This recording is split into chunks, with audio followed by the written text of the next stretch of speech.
Süti főzni, hidd el, csuda jó. Minden percét élvez. A szakácskönyved éppen való. Most minden ízét éred. Hello, this is Alex, also known as Solanus Dracon, and today I'm going to actually cook something. Feel free to join along at home. This dish is a Hungarian pepper and tomato stew called Lecso.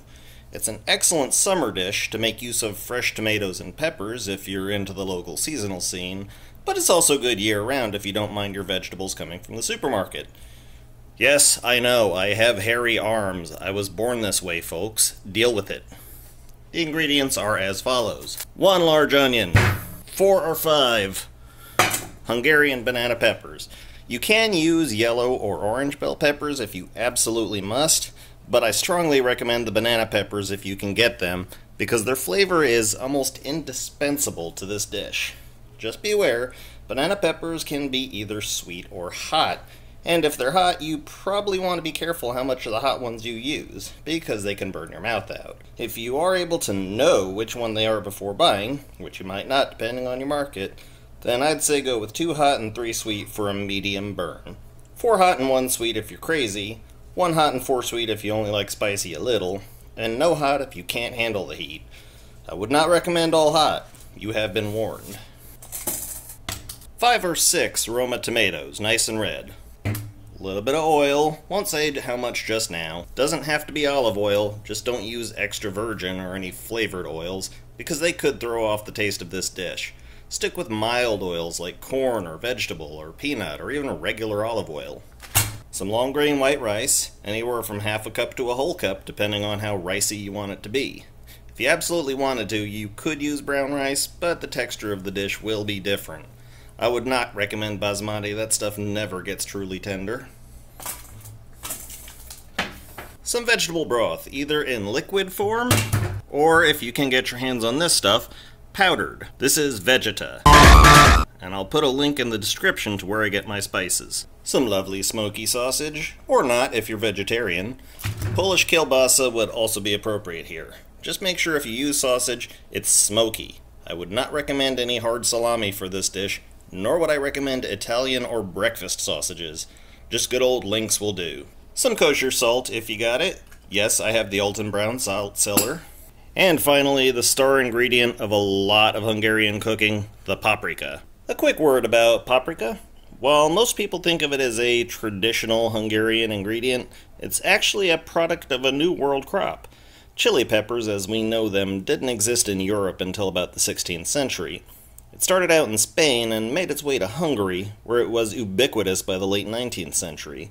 Right now, there are only 2 big paprika cultures in the world, Spain and Hungary. And of the 2, I would say only Hungary really puts paprika as a front and center kind of flavoring in their dishes. Paprika, to us modern consumers, will come in 3 basic market varieties. You will have hot paprika, you will have sweet paprika, and you will have smoked paprika. While hot and sweet paprika are common in Hungary, the smoked stuff is a strictly Spanish thing. Although I don't mind using it in my Hungarian cooking because it adds a nice smoky flavor to things. Just so you know, hot paprika isn't hot as in burning your tongue. It just means that it is pungent in the kind of way that wasabi or horseradish are pungent. It isn't remotely as sinus-searing as that other stuff. Sweet paprika is just less pungent. A word to the wise: use only very fragrant paprika. As with all spices, if it doesn't smell like anything, it's not going to taste like anything. So, in a nice stew pot, or in an electric skillet like we're using here, put just enough oil to thinly coat the bottom. I'm gonna start on a medium to medium-high heat. So 420 is high, then we're gonna bring it down to about 350. Add in your onion, sliced. I prefer to quarter my onions vertically and then slice to get these quarter moons. And about 2 teaspoons of salt. This is about as much salt as I'm going to allow on this dish this early on.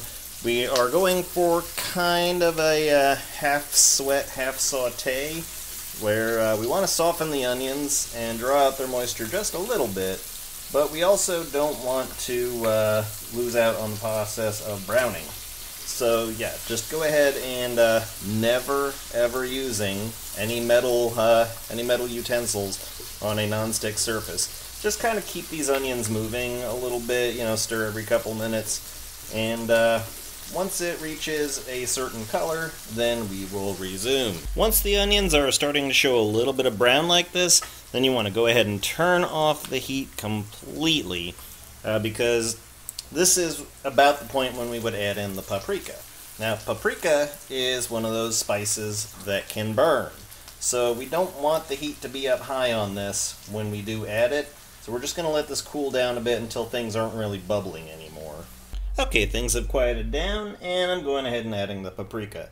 As before, this is 3 total tablespoons, and I'm using half and half of the smoked stuff and the regular hot stuff. Get on out of there. Just mix it in until everything's nice and coated. I'm going to have a nice red color, and the smell at this point is going to be something fabulous, I tell you what. If you're going with the powdered broth, now would be the time to put that in. Alright, now that we're at this point, it's time to start adding the ingredients. We've got the peppers and the tomatoes cut into basically bite-sized portions, just big enough to fit on a spoon, and, you know, kind of level those out just a bit. Now, if you're going for vegetarian, this would be where you'd stop, you know, just before the rice, but if you're like me, putting in the sausages, cut into half moons like this, then this would be the appropriate point too. Spread those out as well. Now, if you're using the liquid broth, then this would be where you would pour in just enough. If you went with the powdered broth, just pour water. But since we're using the liquid broth, we're going to be pouring in just enough to come up about the side of the vegetables and meat here. So let's just kind of even this all out. Probably not going to take the whole carton, but then it might. You don't want to go too much on the water, because remember, the vegetables and such are going to be giving up their own water as well. Now, I said earlier that 2 tablespoons of salt to sweat/saute the onions was going to be where I cut it, and I meant that because you really have to be aware of how much salt's already in the dish. I'm probably going to go ahead and finish this whole carton off. We want a little bit of a soupy texture here, not too much. We can just cook off what we have left. If you add too much salt in before you've reached the actual consistency from cooking that you want, your dish is going to be too salty. So a good rule of thumb is if you're cooking something, it's always a great idea just to start off bland. Okay, start off bland with only as much salt used as you need to perform its other functions like softening and sweating the onions.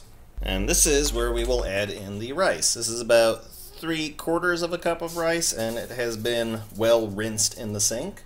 Go ahead and give that a good mix in just to kind of disperse it throughout the stew. Now it's time to cover this.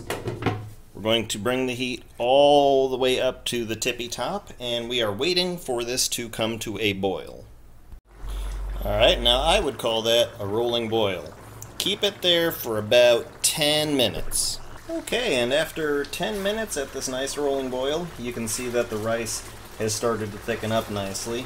It's not a bad idea to occasionally stir it every so often, just every couple minutes, to keep the rice from sticking to the bottom of the pan. But as you can see, the rice has started to swell up and make its presence known.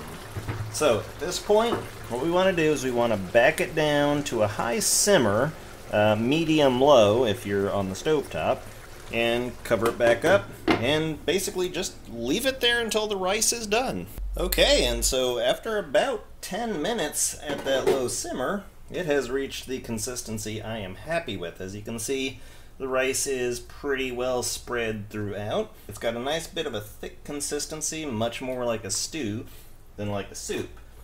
Let's go ahead and spoon that in. I've already tested the rice. It is tender enough to my tastes. And yeah, as it turns out, these were the hot peppers to some degree. And there you have it, folks. Hungarian beef and pepper stew, also known as Lecso. And what would go great with this is a nice bit of crusty bread.